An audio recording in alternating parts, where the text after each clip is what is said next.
So the good news is that the rain has stopped for the time being. The bad news is the ark was almost finished and I don't know what I'm going to do with all these animals in the backyard. Let's get started.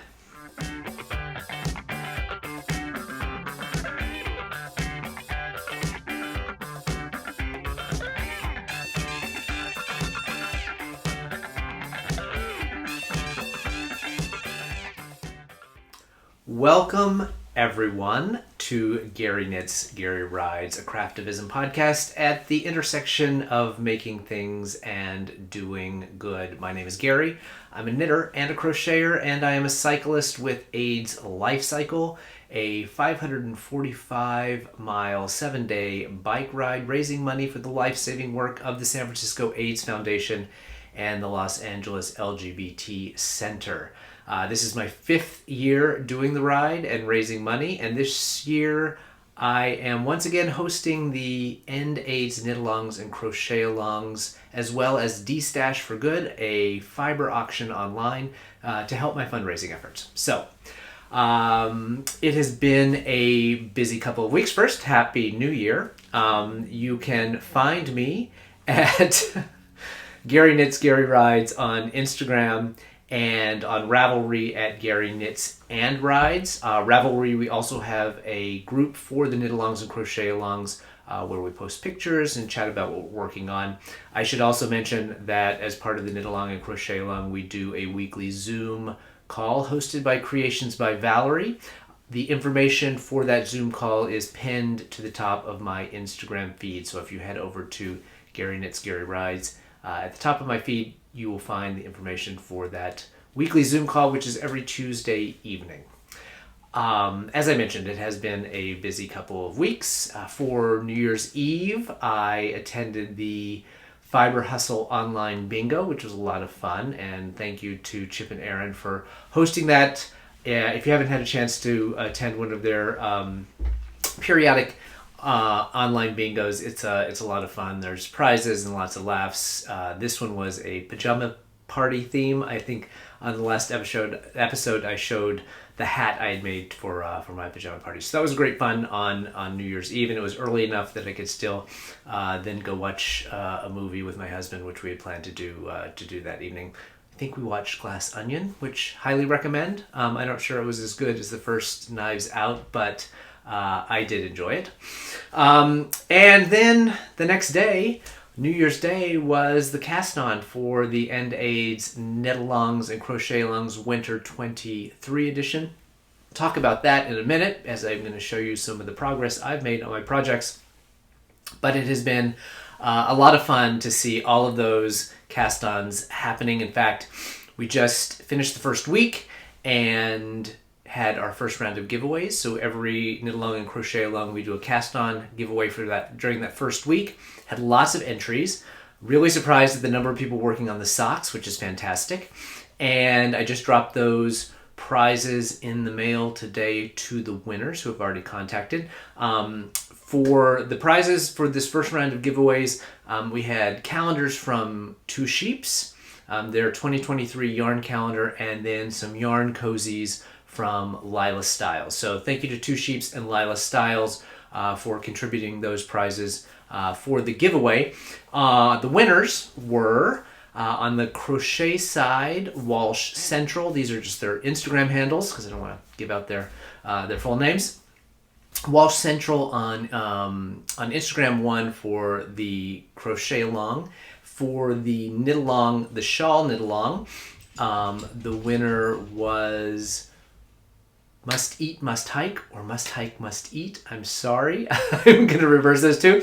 But she is one of our participants in the Zoom call occasionally, and so I was able to congratulate her on Tuesday for winning it. And then on the sock Knitalong, the winner was Knitty Row on Instagram. So congratulations to all of those winners. The next round of giveaways will happen at the halftime point, so that will be the end of the month. I'll just have to look at the calendar. I didn't have it in front of me, and my phone is being used as a camera right now. But at the end of the month, I will draw 3 more names from the whips and people who have posted their picture on Instagram or our Ravelry group using the hashtags, and we will have prizes go out for them. In a couple weeks, or maybe on the next episode, I will go through what those prizes are going to be. Then, as I mentioned, in terms of the last 2 weeks, it has been raining a lot here in California. I joked about the arc, but it has been relatively okay for us, not nearly as bad as what has happened up north on the coast. I really feel for the folks in Santa Cruz and some of the Central Coast communities that have really gotten inundated with water. It has rained steadily here. It's probably the most rain we have received in the 6 or so years that we've been living here. I don't remember. The very first winter we were here, it was pretty wet. And I think that winter pushed us out of the drought, which we quickly fell back into the next year. But this is the most continuous rain we've seen in a long time. Today it's relatively sunny. We've had a little bit of a break, but I think we're about to pick up rain again over the weekend. So we need it. Hopefully it'll help my avocado tree, which is really, really looking sad. And it's beautiful to see the snow in the mountains when the clouds clear away. It's a really nice view, but it has been muddy for the dogs here the last few days. And the other thing that happened, if you tuned into my last episode, I mentioned that one of my intentions for the new year, not knitting related, was to read some more books. Very original New Year's resolution intention. But my goal was to read 10 books this year, read and or listen. And I started my first one. So the first thing I am reading this year is Oryx and Crake by Margaret Atwood. I'm not really sure how it ended up in my queue. This is an audiobook. I'm trying to do it while I do some knitting. I'm not sure how it ended up in my queue or what prompted me to put it there. I know how it ended up. I added it. But it is a sort of dystopian future novel, which I tend to find a lot in my queue. I don't know what that what that says about me. But so far I'm enjoying it. I did, as you can see behind me, I have all of these lovely Penguin cloth-bound classics that I've been collecting for years. I talked about that last time as well. And I think after I finish Oryx and Crake here in a couple weeks, I want to try to tackle one of these. The second part of that intention was to read 3 of the books off of the shelf that I haven't read before. I've read a fair number of them. So if you have your favorite classic book, it may be up here. Drop a comment below and let me know what your favorite classic is, and maybe I can read that. There's a fair amount of Dickens, a fair amount of Jane Austen. I've read a little bit of each of those, but certainly not everything. The one that kind of caught my eye, which I have not read, is Les Miserables, so I may jump into that. It's pretty hefty, but I like a challenge. So that's about it for the last couple weeks in terms of just the goings on around here. It is still cool. I have done a little bit more rearranging in this room that you can't see back here, and I'm working with a little bit of different setup today. We'll see how it goes. I've moved my bike, my indoor training bike, in here. And still a little too chilly for me to ride outside, although I'm going to look at the weather for tomorrow because it's our last sunny day for a while. Maybe go out and do a quick ride outside. Otherwise, I'm going to start doing some training in here. There's a TV. I can watch my knitting podcasts and get a few miles in that way. In terms of Knitalong and Crochetalong, we can move right into the knitting. I'm not going to get into the details because I'm going to show the projects, but I thought I'd start with an FO. It was pretty close last time I filmed, but I have in fact finished my Exploration Station by Stephen West. This is a knit I am making for a friend of mine that I will be able to give over in a month or so, but it's all blocked and ends are woven in, so it is done. That's the right side. Highly recommend this project. If you have never done a Stephen West pattern, I think this would actually be a pretty good first one. It does have brioche in it, so if you're scared of brioche,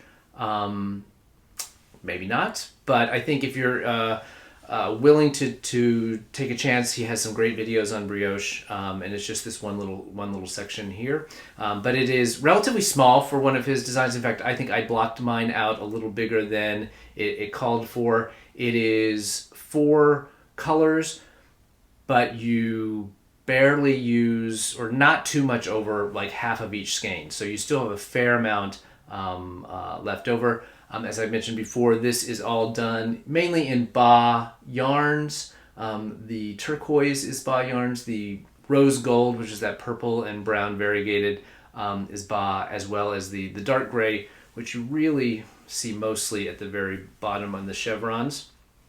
It is in between each section, but because that white variegated has so much gray in it, it kind of blends in a little bit. That white, the white variegated is purple lamb company, purple lamb fibers, something like that. It's in the show notes, as will be everything that I mentioned today. But I'm very happy the way it turned out. It was a pretty quick knit. It was fun to work on. It's, you know, one of those kind of my ideal shawl patterns where just when you sort of started to get a little tired of whatever it is you're working on, it changes it up. You're either changing a color, you're changing a technique, and it kind of keeps it keeps it interesting in that regard. So there was never any point in it where I was sort of trudging along and really anxious to get finished. Unlike, I would say, the first section of this year's KAL, which is the one that I frogged and put back in the stash, because that first section just wore me down.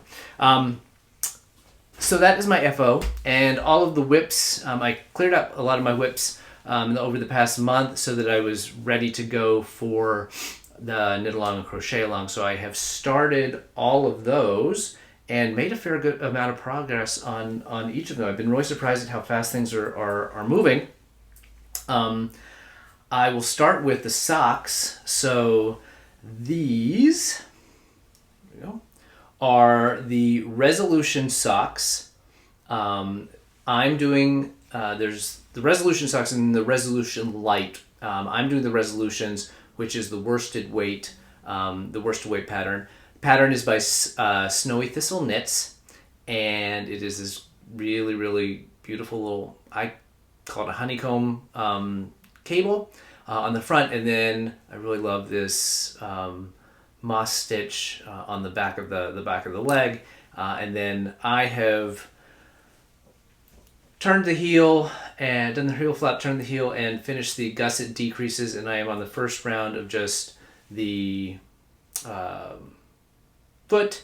The pattern will continue, just these last little 2 little cables will go all the way down the foot, and so I'll knit that for I don't know how many inches. This is my first sock in a long time, my second sock only ever, and so I don't exactly know how long I need to make it, but I have measured my foot. So I'm really excited how it is turning out.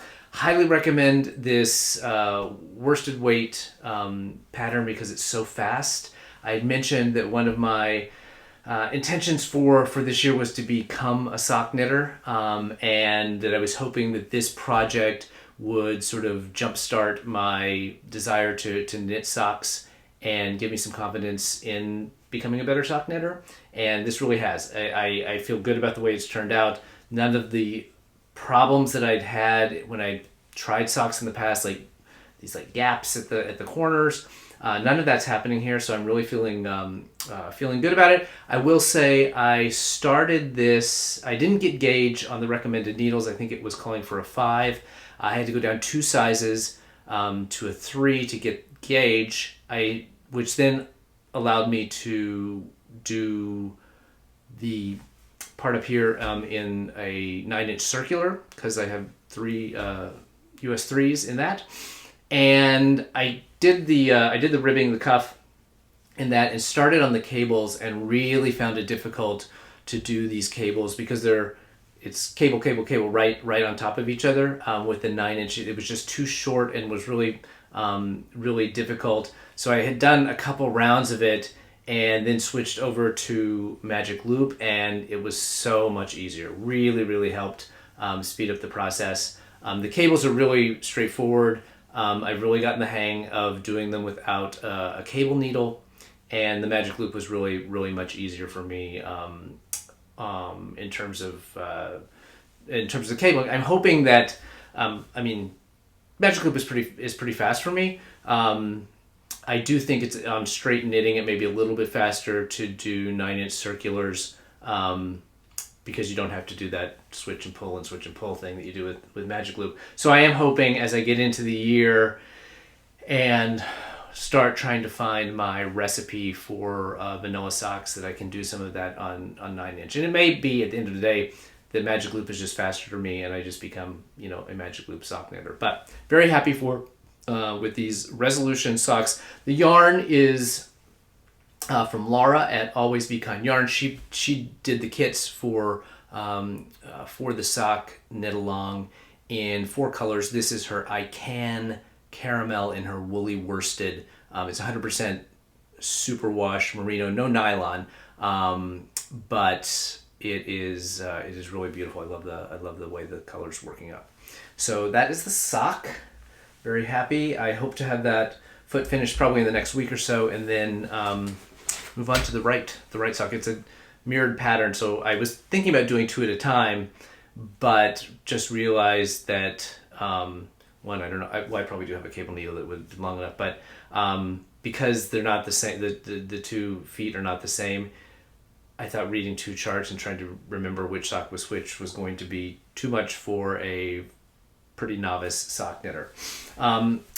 Next, living in my beautiful sister bag is my crochet project.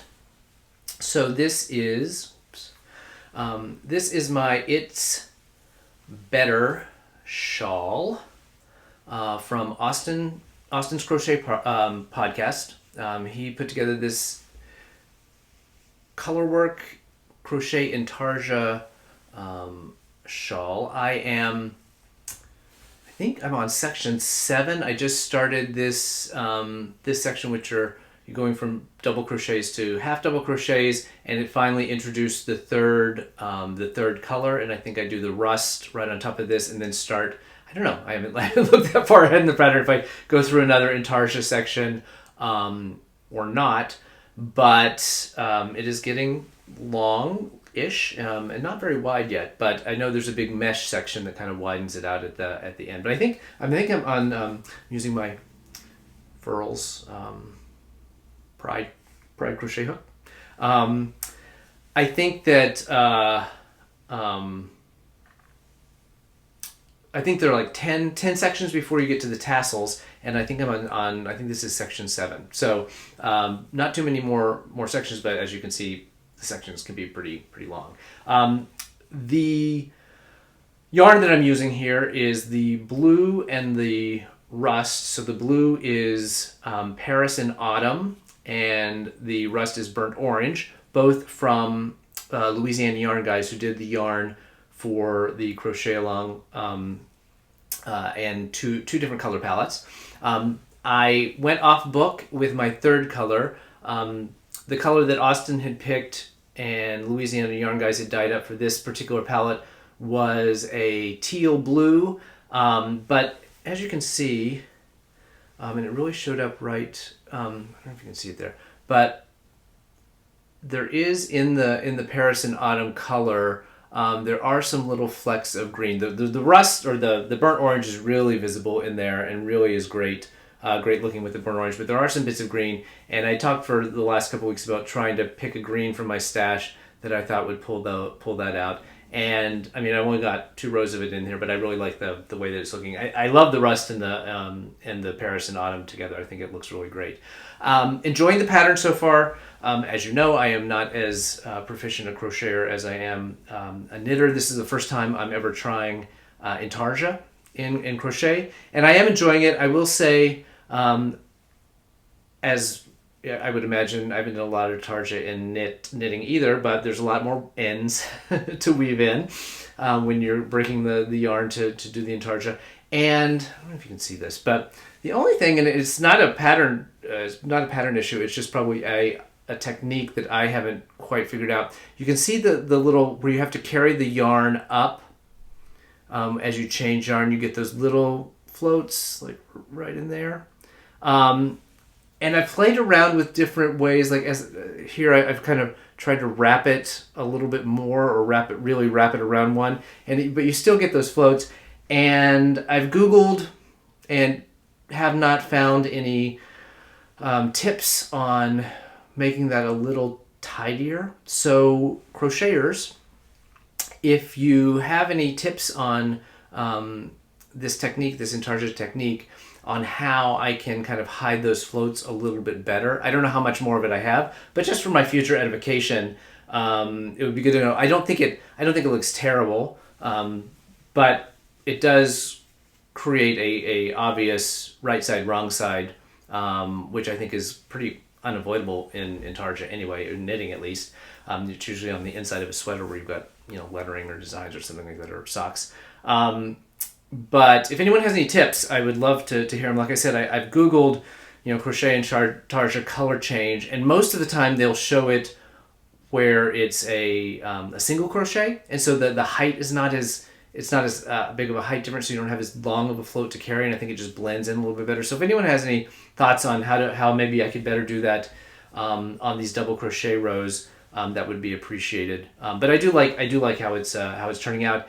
And I've seen a couple people have already finished theirs, and some really cool color choices. I think Lynn, who's in our Zoom group, did one all in sort of blacks and whites and grays, and it looks like really nice. So happy with this, and looking forward to finishing up. It's moving very quickly, so I think I'll be able to finish this in a couple weeks as well. Maybe not before next time, but soon. And that's going to open up some space on the queue to work on some other projects. And the last one, which I'm the least far along in, is the Knitalong project. It is living in my Les Garçons hide and hammer bag, which was gifted to me by one of my donors for the AIDS Lifecycle, which was really sweet of him.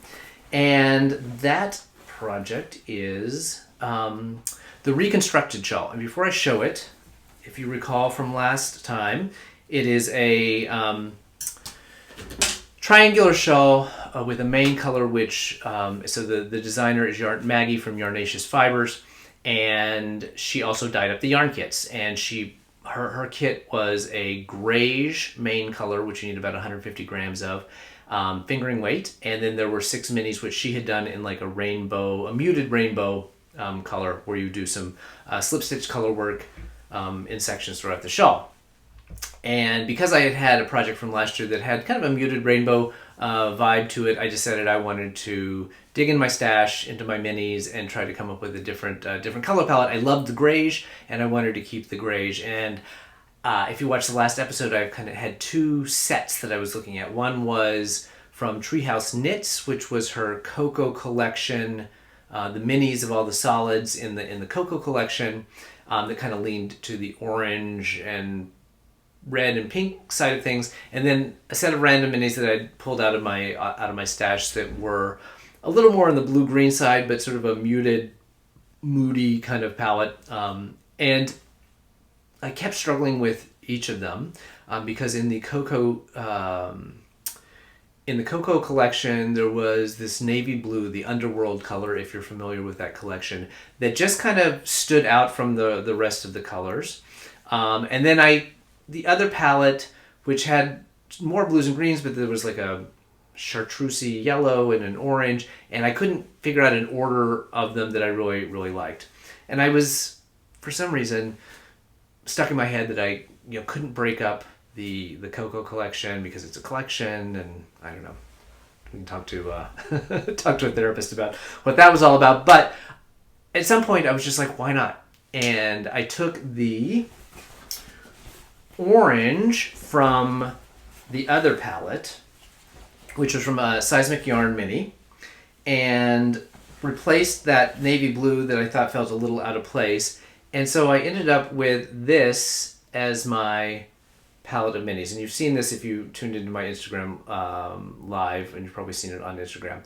But I was instantly very happy with that set of yarns. It feels very cohesive. and it's colors that I don't use a lot. I think they all look great with the grayish, and I'm really happy that, oh, I'm missing one here, sir. There's a pink, or a magenta color, there we go. So there's the, sorry, they're all messy, but there's the basic setup. And so the colors for you Treehouse Knits fans are Marigold, Coco's Bow, Albrije,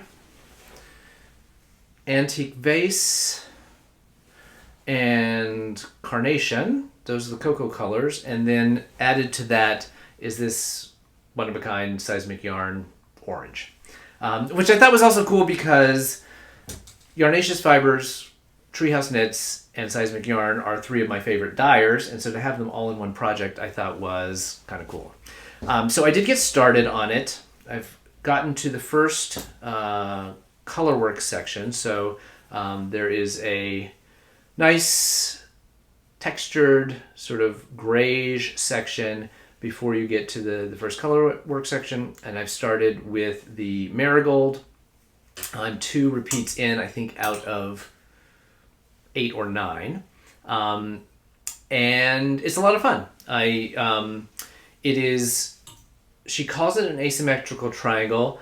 I would say it's pretty symmetrical right now. I do know at the a little bit later that you start increasing at a different rate and you kind of get this veering off to one side. It looks like in the pictures. I have not seen like a full laid out finished sample. The pictures that, on the pattern she's wearing, and it looks like at the end there's a kind of a little jog in this center spine.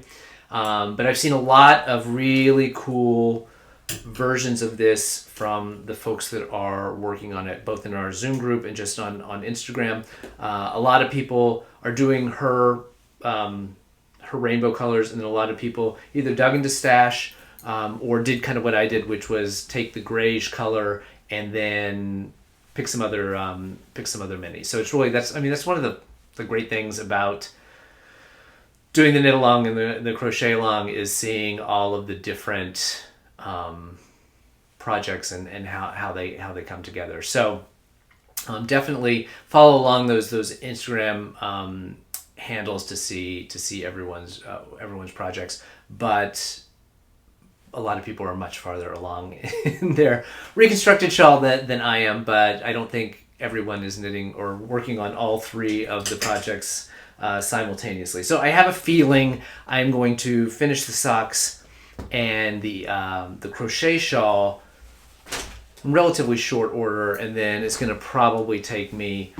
the better part of the rest of the Knitalong, which goes until the end of February, to wrap up this the reconstructed shawl. Just, it's a fingering weight shawl. It's 150 plus 120 grams. I don't know how much of each of the minis you use, but this is a pretty sizable fingering weight shawl. So that's going to take me some while. Plus, I am also working, and I'm not going to show it. I showed the picture last time of my comically large blanket that I'm working on for a friend. I am down to, I think, the last 15 rows. So if you remember it, it's kind of a rainbow marled thing, and I'm down to red, and then there's red and black and natural, and I am done, and we'll have a gazillion ends to weave in. I'm really interested to see how much this thing weighs. I did the calculation the other day on the number of stitches and the number of hours that, based on how long it took me to knit a row this thing has taken, and it was it was pretty crazy.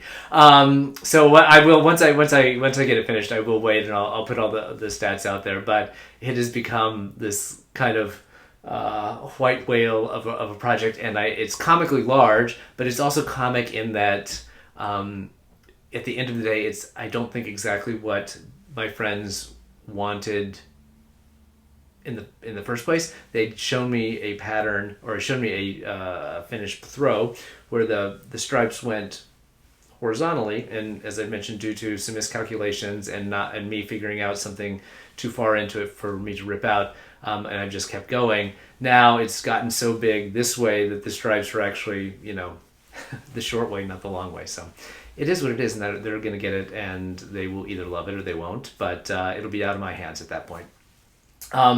So that's it in terms of things that I'm working on. I do think, as I mentioned from my exploration station, that I ended up with a lot of leftover yarn. The person that I am gifting it to also wears a lot of hats, and there's so much of the yarn left. I think I'm going to start working on a hat as soon as I finish one of these projects. That'll be the next thing that probably goes on the needles, and I think I'm going to do the sprocket hat, it's called. I'll push a picture of it. It's I think it calls for five colors in the pattern, but I think I'll just use the 4 that I have, and it's kind of a fun color work hat that I think will go very well with the Stephen West design. So that'll probably get done from that same yarn, and hopefully get through some more of those skeins and ends up with just some scraps. So I thought that last episode I talked about my knitting and other intentions for the year, and I've spent a bit of time this last couple weeks trying to put a little more structure around the knitting plans for 2023 and what I'm hoping to work on. I had some broad intentions: make a sweater for myself, stranded color work, become a sock knitter.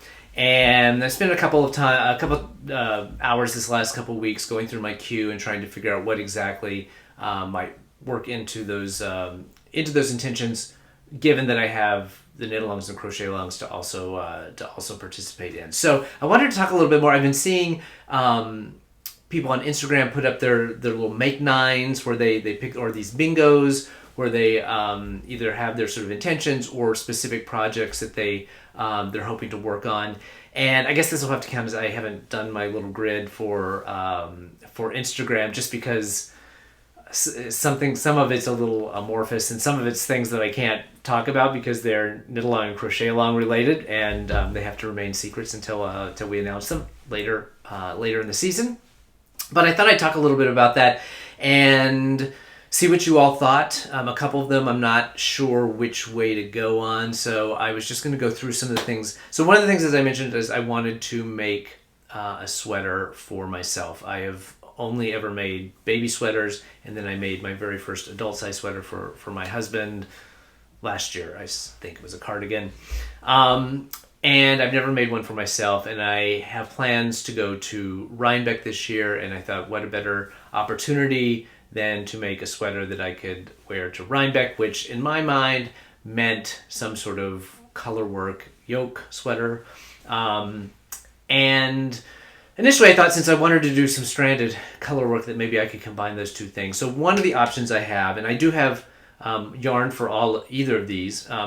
The first one, and I may have mentioned it last time, is the Embers sweater from Tin Can Knits. It looks like a relatively, they're just little squares or squares or circles of colors. You can make it kind of scrappy. And I have a sweater's quantity of, it's a fingering weight, of Brooklyn Tweed Peary in a navy blue. Surprise, it's navy blue. And so my thought was to do that. And there is a hat that is the Embers hat that matches that. And someone in comments either to one of my episodes or in a YouTube comment had said, you know, if you're going to do stranded color work, you might want to start on a smaller project and maybe do a hat and see how it goes and just get used to the technique. And so I thought, well, I could finish up one of these projects that I'm working on now and maybe start. The hat should be a pretty quick project. See how that goes before I dive into the Ember sweater, and then if I use the same colors in the color wheel, I'll have sort of a little matching set. So that was one of the ideas. I know that I have not. I can't remember. Don't think I've worked on a Tin Can Knits project. Not that I can remember, but I have plenty of them in my library.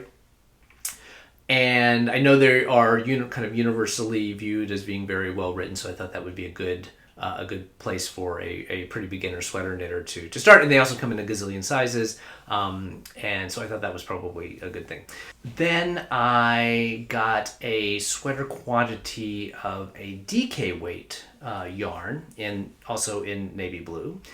It is a Shibui Knits. I don't know if you've seen the news, but Shibui is shutting down operations. And as a result, they and Jimmy Bean's Wool were doing like 30% off all of their yarn. And so I got a sweater quantity in DK. It's a merino cashmere blend. I can't remember the name of the exact yarn.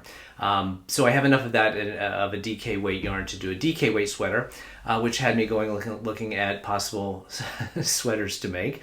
And I came across the Stephen West painting honeycombs sweater. Also, color work in the yoke. It's not stranded, it's slip stitch.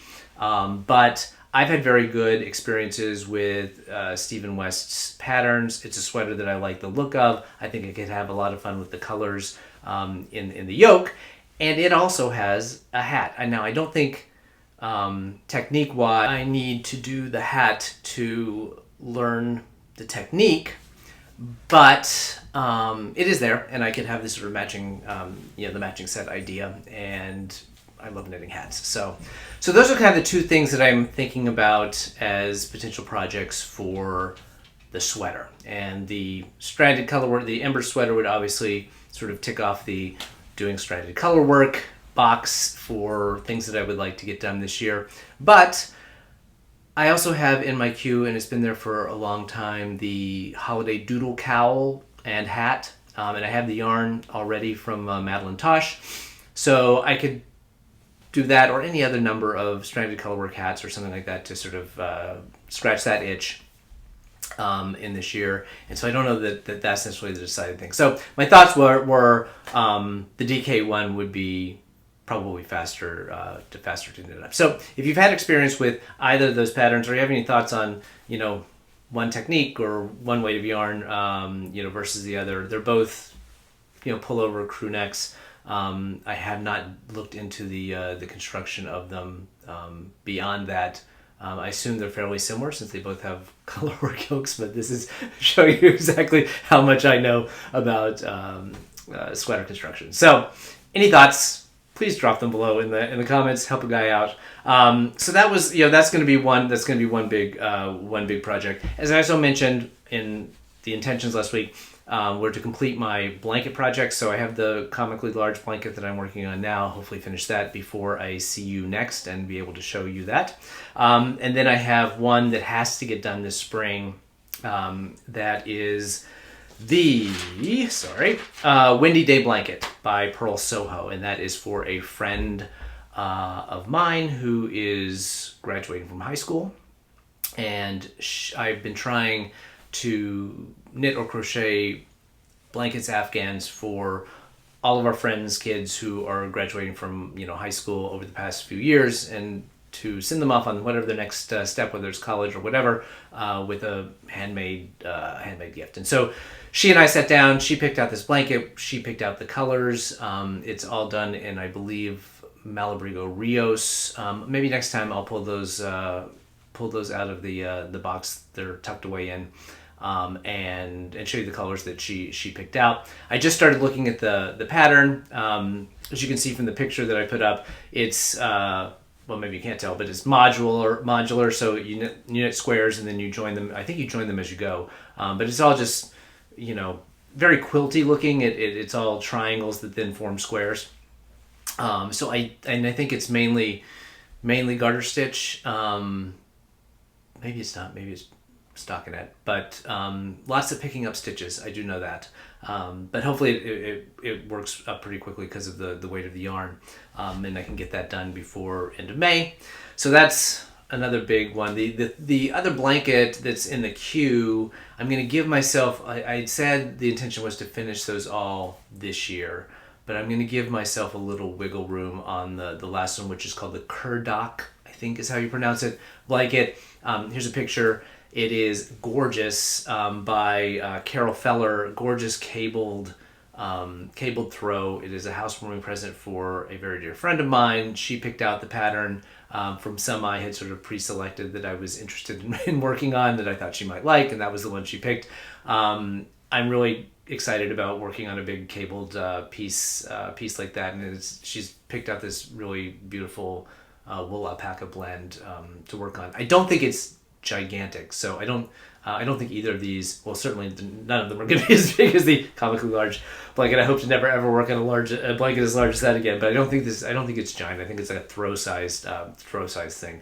But that's probably going to be pushed until after my ride to start that, just because there are other things that I would like to work on, and that gives me sort of a long stretch in the summer to work on that before season 3 of the Knitalongs and Crochetalongs start up again in late August, early September. So that's the Kurdic blanket, but that'll probably get pushed. And if it doesn't finish in the year, I'm going to not be too hard on myself. Her birthday is in January, so it could always be sort of a combo birthday and much delayed housewarming gift down the road.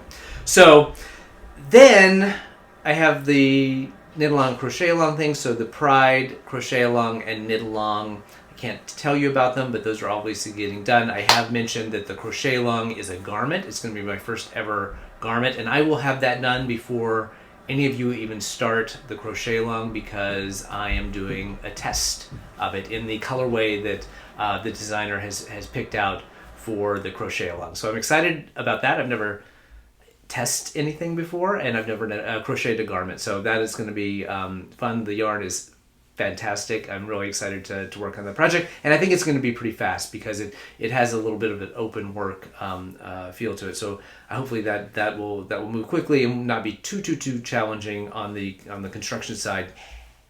And hopefully sometime this spring, then for me, I will make the Sunwalker. Just picture by Melanie Berg. This, I showed the yarn that I had gotten from the Treehouse Knits Stranger Things collection in the navy blue. I don't have a navy blue. I saw the navy blue tweed, and I don't have a navy blue shawl yet in my collection, so it's perfect. I love the design. I think it'll be great, and that's going to be the sort of very selfish for me knit in the first half of the year, and I think that's probably it for the first half of the year. I'm hoping I can get some, smaller things done there. I've mentioned that I want to figure out my recipe for vanilla socks, and my goal there, it's just going to be a vanilla sock, so there's not really a pattern to put in my Make 9, but I would like to figure out what that recipe is, and then sort of perfect me doing two at a time socks using that recipe. And I have plenty of self-striping sock yarn.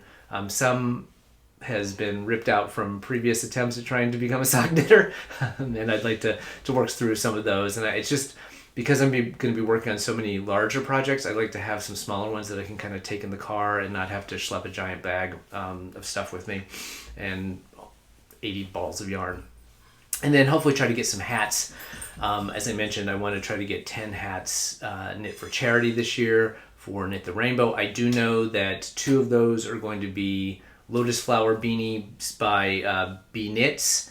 I got some gorgeous super bulky yarn from Nicole Frost at Stitches SoCal in a black and then sort of a multicolored red. And so I want to do one with black with the red flowers, and one is red with the black flowers, and that should work out pretty quickly. So that may be the first hats I bang out for charity.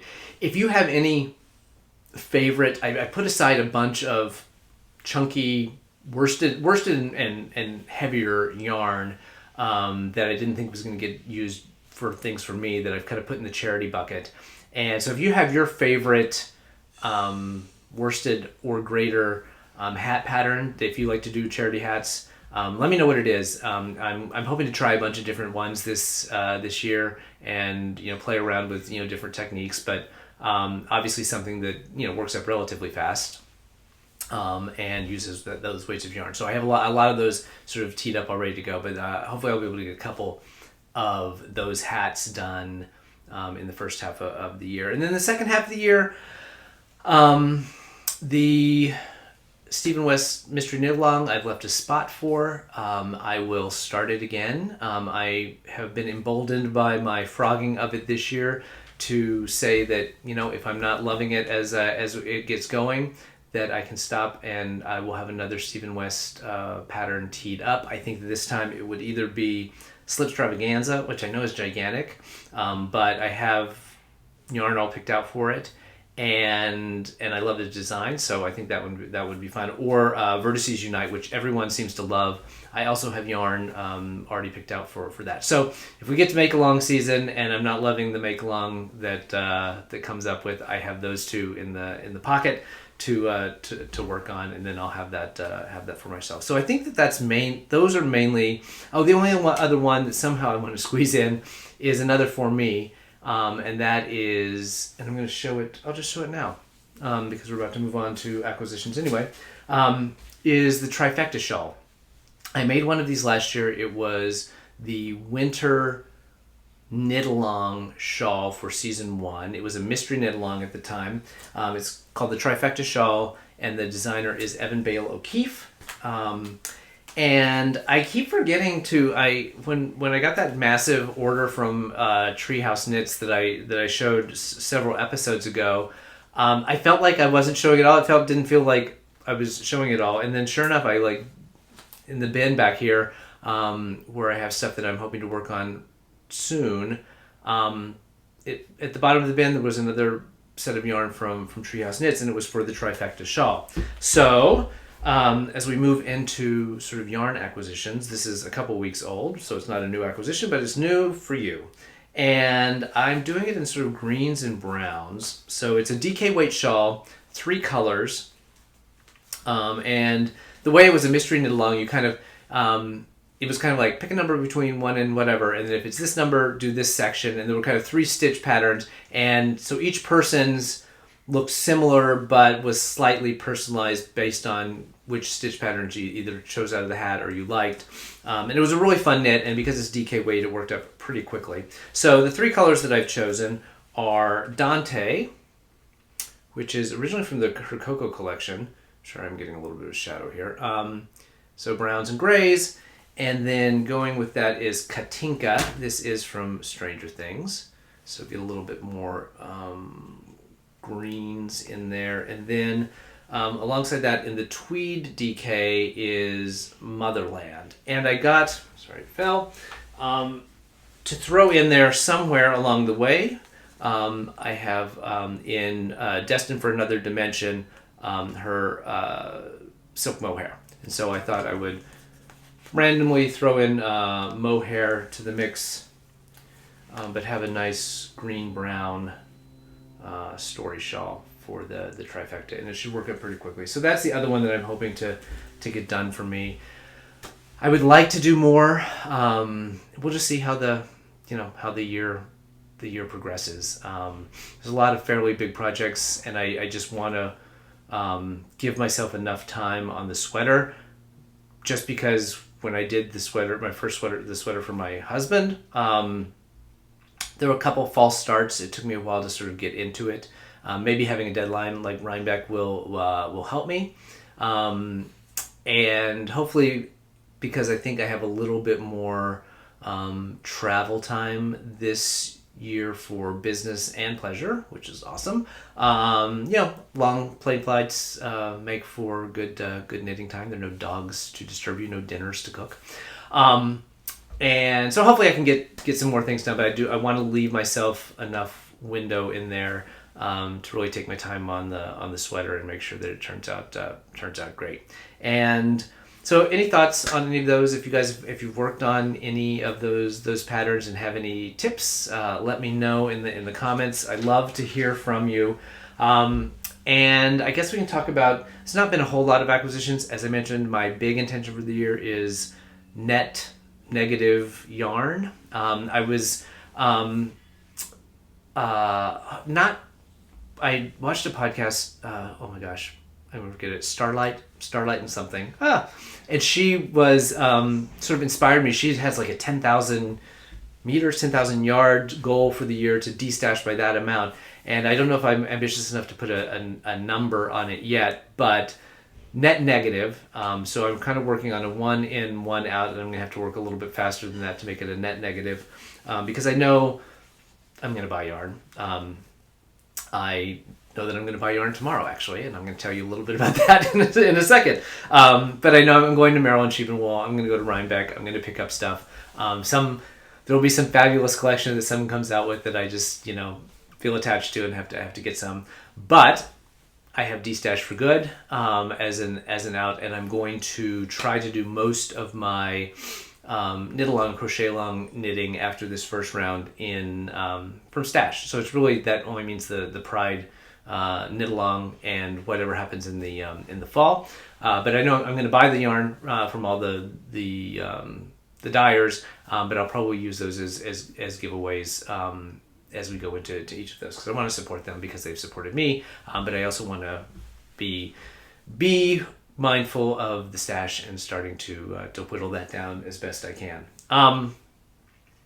So there hasn't been a whole lot of yarn acquisitions, but there have been a couple this week. In terms of heart mail, I did get a package, and it's sitting across the room, and I don't want to go over and get it, but Dr. Joyce, who I've mentioned before, sent me a really cute candle that was part of something from the Human Rights Campaign, which, if you aren't aware, is one of the big LGBTQ rights organizations, lobbying and stuff like that. And it was part of, I think, it had been something that she got as from a fundraiser. But it's a scented candle with a really rainbow something on it, saying on it, and then there were some pens and stickers that went along with it. So that'll go in the giveaway pile for probably the Pride Knitalong or Crochetalong. That makes a lot of sense. But she also sent me, and I hope she doesn't mind that I'm saying it, but this ball of Tia's Terrific Threads, who I was unfamiliar with, a self-striping DK weight yarn called If You're Happy. It's absolutely gorgeous. I went on their website and saw it knit up, and it is really, really fun. I obviously have never made DK weight socks because my worst weight sock is the second sock I've ever made. And the other one was the Rainbows for Kayla sock from last year's Pride sock Knitalong. So I'm excited to try DK weight socks. I think I'm going to wait on these until I have figured out my recipe for a vanilla fingering weight sock. But I can't wait to use it. This is really, really fun. So thank you, Joyce. I love it. And go check out Tia's Terrific Threads. She does a lot of really fun self-striping yarn. I think she's out of Rochester, New York. So thank you. That was fun.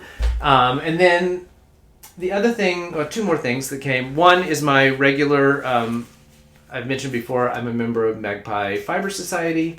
It is the one sock club, or one yarn club that I've kept going just because I absolutely love Magpie Fibers.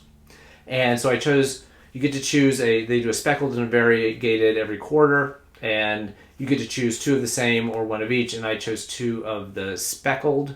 It's on this like really dark kind of tobacco color, and then has like teal and some sort of dark magenta in there.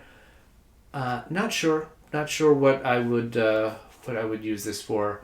Not sure it's a great color for me, so we'll see. Could be a contrast color somewhere. And then the other thing that I'd mentioned last time that I had gotten from a Kickstarter. I finally remembered the phrase I was thinking of, from I Am Fully Spun. Brooke was doing a Kickstarter last year to put together her marled yarn, and I got the marled yarn half skeins that were part of the Kickstarter that you got. There was supposed to be a tote bag in there, but some supply chain issue or something with the manufacturer of the tote bag kind of fell apart. And so what she did was to give the folks who were part of the Kickstarter, in lieu of the tote bag, gave us a credit for her website to get yarn. And so I did that, and this is what I got. This is her Postscripts DK, and the color is Rum Punch. So I got 200 gram skeins of that. And every time I see DK weight in these like wild, fun colors, I always think that'll be a great like background color for a brioche hat. But I've got 2 skeins of it, and they're both 100 gram, 235 yard skeins, 100% superwash merino. So I don't know. There's a new baby around, and maybe that would be a cute baby cardigan. I should have mentioned a project that I am going to get started, and it's written down on my notes, and I just forgot to mention it. And I don't have the yarn in here, but it is Lola Bean in a boucle yarn, and it's called the Pop Baby Cardi. I don't know who. Rachel Atkinson did it, and one of my cousin-in-laws just had a little baby girl. And so I think that'll be a quick, it looks like a very simple sort of garter stitch baby cardigan. I hopefully can, bang it out in a week. So that and probably that sprocket hat are going to happen as soon as the monster blanket is finished. So that I have to add to my Make 9 is the baby cardigan for little baby Stella. So those are all of the acquisitions and heart mail, and there were no booty stash enhancements this week. So we can move on to Craftivism, and I guess I want to start off on the Craftivism just to mention again the D-stash for good. I usually talk about it at the top, but because today, Friday the 14th, I have opened submissions for the first D-stash for good auction of 2023. I thought I'd mention it here in the Craftivism portion because it is a fundraiser for my AIDS Lifecycle. So the form is up, linked into my bio on Instagram. I will also put a link to it in the show notes. And it links you to a form where then you can fill out all the information of what it is you would like to D-stash, take a picture and resubmit it. And then I will get those up on the D-stash for good feed, and the auction will open on February 1st. So if you haven't participated in one of the D-stash for good auctions, basically the way it works is you can list, we've kind of broadened it out a little bit. It was really originally just yarn and fiber. So we have yarn, we have spinning fiber. Last time we opened it up to gently used project bags, and that seemed to work pretty well. And so this time I've had a request for someone to do gently used or new, crafting books. So not, just your novels, but crafting related books. And then a couple of people had needles and needle sets that they were interested in getting rid of. And I basically have said, and there's an FAQ, which I'll also link below.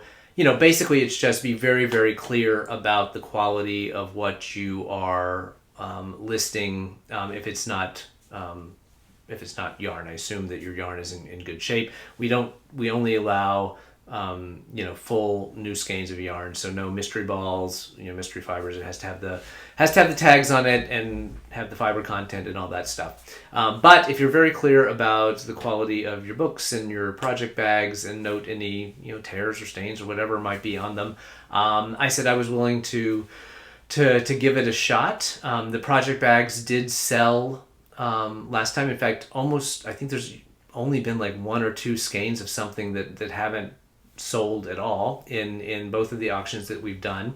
So we'll see how it goes. I have gone through my books, and I have a couple of books that I don't think I'm going to be using, so I'll throw those in. If you saw my Instagram feed, you saw the fairly large bag of yarn. I have a bunch of yarn that I've set aside to de-stash, and I took about 60% of that, and it's going to go in this one. I will probably cut it off the submissions at about 300 items. We had 200 or so, maybe a little bit more last time. That seemed manageable on the listing side and also on the back end side when the auction closes, in terms of making sure everyone gets contacted and things are moving smoothly. This time we'll run a little bit different on the submission side because Instagram seemed to have a problem with me. I tried to wait until the last minute and then list everything right before the auction opened, and Instagram didn't like that and sort of cut me off. I guess they thought I was a bot, although it's Instagram, so you never know, and they don't tell you. So this time I'm going to list things kind of as they come in. So starting probably tomorrow and over this weekend, you will start to see those listings pop up on the DStash feed. You're just not going to be able to bid on them yet. And so they'll all be closed for comments until the 1st, and then I'll open them up, and it will run for about 2 weeks. I think it's the 12th. Again, I don't have my calendar in front of me. Oh, actually, I do have a calendar. I have a Two Sheeps calendar. So yeah, I will run it through the from the 1st through the evening of the 12th of February. So that way you get 2 weekends in there. Because during the week, things get crazy and you don't want to spend your time scrolling through 200 DStash items. So at least you have some time on the weekends. I'll close it down 8 p.m. Pacific on the 12th. I will open it up around 8 a.m. on the 1st. It takes a while because I have to manually go through each listing to open up the comments. And then, again, if this is your first time at the DStash Rodeo, the way the bidding happens is you bid in the comments, you put in your bid. If someone has already bid before you, you tag them in your bid just so that they know that they've been outbid. Bids are in increments of $1. We're not going to get into 50 cents and all that stuff. And then at the end of the day, the transactions are done between the buyer and seller. Oftentimes the buyer will say up front how much of the purchase price is being donated to AIDS Lifecycle. It's a minimum of 50%, but some people do 70, some people do 100. It's all up to them. And then the transactions happen between the buyer and seller. And sometimes the buyer will say, pay me the full amount, and then I will donate the percentage. And sometimes they prefer that the seller make the donation piece and then pay them the difference directly. And all the shipping and stuff is detailed in each item listing. Sometimes the seller will cover shipping. For mine, like the things I do, like I always, I've shipped enough yarn for giveaways and things like that. I know pretty much exactly how much a skein of yarn costs to ship first class mail.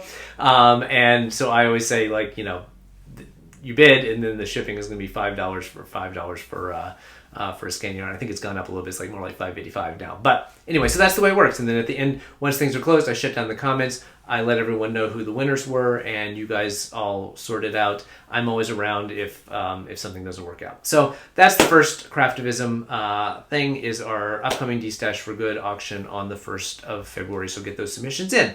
The second thing is something I've been working on this week with a friend of mine, Tracy from Love Petals Crochet. She's a crochet designer. She has a crochet boutique just down the road here at the Port of LA in a big complex that's called Crafted, which is all booths from different artisans and makers that set up shops, and on the weekend it's open, and it's a really kind of cool marketplace. She has a crochet boutique there. She also does custom orders. Anyway, a friend of hers, also named Tracy, Tracy Ambrose Rap is her name on Instagram, has been going through a difficult time. She is having a housing emergency, is going to be thrown out of her housing at the end of this month. She is a single mom and caring for a special needs son. It's a terrible situation, and given the current economic environment, and she also is a crochet designer and kind of runs her own crochet business. It's a tough business to be in, especially now, and she is needing some help. And so Tracy Smith from Love Petals Crochet reached out to me and said, how can we help? And I said, well, listen, the only thing I know right off the bat to do is to start a GoFundMe. We've since done some research on options for housing. She's here in the LA area, in the location she is, and some social services that may be available to her. And so we're hoping to work on all those fronts. But in the meantime, we've only got a couple weeks before she's sort of out on the street. And we thought having some money for either temporary housing to help her moving, she has to get stuff into storage, all that would be helpful to her. And so we did start a GoFundMe. We've posted it. I'm filming this on Wednesday afternoon. In the first 24 hours or so, We've already raised $5,000 for her through the GoFundMe and through some donations that have come in directly, which is fantastic. We had sort of a goal of $10,000, which I thought would be a great amount of money to sort of start fresh with. So I'm super excited that we've been able to raise over half of that in the first 36 hours or so. The GoFundMe is linked below if you are able to help a fellow fiber artist out. That would be fantastic. If you can't, that's not a problem. If you could share it to your network, that would be great. Every little bit helps. And she is super appreciative. I'm going to see her on Sunday. This whole thing could not have happened at a worse time for her. She has been working for the last three months to put together this fashion showcase for her business at a local venue here in Inglewood with a couple of other designers, and so she's been really focused on that. And to have this sort of dropped in her lap is just awful. So her head is focused on the next 3 days to get this thing off the ground, and then it's full speed ahead to try to work on the housing situation. So anything you could do would be super helpful. I thank everyone who has already participated. Especially want to thank Mayu and Tara from Knitters Without Borders LLC. By the time you're seeing this, it will have been over, but they did a one-day emergency flash sale in their yarn shop, which is knitterswithoutbordersllc.com. They carry amazing yarn, including Treehouse Knits and a bunch of exclusive yarns from Japan. But they ran a flash sale at 30% off, and then 50% of the proceeds went directly to Tracy. So thank you for that. Thank you for everyone who's spread the word, donated, bought yarn. It's amazing to see this community come together to do good things. A couple other things. One is Lou at Old Rusted Chair. She is a dyer, and she has dyed up a special colorway called Rebel Girl, which is going to go on sale tomorrow, the 14th, on her sock base. And it's a beautiful blue. I'll post a picture of it. Blue variegated, and $20 from each skein of yarn in this release on the 14th is going to go to Abortion Care Tennessee. She's also going to open up that, later in February, open up that color on all of her bases. But this first little sort of fundraising batch, $20 each skein, is going to go to Abortion Care Tennessee. I believe that Lou is also like a clinic chaperone, or whatever they call the people that help people past the protesters or whatnot happens at abortion clinics. And then this weekend, so the weekend of the 15th, 14th and 15th, 15% of all of her sales of her in-stock yarn on her website are also going to go to Abortion Care Tennessee. So that's fantastic. Go check it out. It's gorgeous yarn, and if you know her yarn, she does a fantastic job. Another thing that's going on right now is a fundraiser for Radical Threads. Lola Bean Yarn Company has made it her Adela's cause of the quarter. Radical Threads, if you are not familiar, I don't even want to call it a knitting magazine or a fiber arts magazine. It's really a lifestyle magazine that is run by and features designers and designers and writers from the BBIMP community. There's recipes in here and just articles of interest on gardening and culture and other things, but a lot of knitting patterns and crochet patterns as well. I think they just wrapped up their first year of publications. They had three issues out, and they're looking to sort of scale up and grow and move on to the next phase of their business. And so they're doing a GoFundMe to help that out. It is Lola Bean, as I mentioned, Lola Bean's cause of the quarter. So if you go to Adela's feed, there's a link to the GoFundMe there. I think she's trying to raise this quarter $15,000, and she's hoping to do the first 5 in January, which makes sense. And there's also a link, I think, at the Radical Threads the bio as well. So if you can help out there, that is fantastic. Go to their website. They have back issues. They have digital copies of the past issues available as another way to help them out and get a hold of this fantastic magazine as well. And then last but not least, for you New Yorkers, Knit the Rainbow is hosting a day of action where they will sort and unbox and label knitted garments that they've gotten in over the past couple months and get those sorted out to send out to the agencies. And that's going to be on Sunday the 15th. It is from 2 to 5 p.m. Link below to the post with the address and everything. If you can help Austin and my friends at Knit the Rainbow out, that would be fantastic. And I think that wraps it up. Hopefully this didn't go too long. And I hope everyone is having a fantastic beginning to their 2023. If you're out here on the West Coast, I hope you have stayed as dry as you can. I hope everyone else is cozied up somewhere. If you can, if you haven't, please subscribe to my channel. It really helps in terms of spreading the word out there. Like this episode, and if you can, share with a friend. I really appreciate all the comments that I get every week, all the new subscribers that I've gotten over the past couple of weeks. And I hope this is some value to you, some fun for you, and I will see you in 2 weeks' time. Thanks a lot.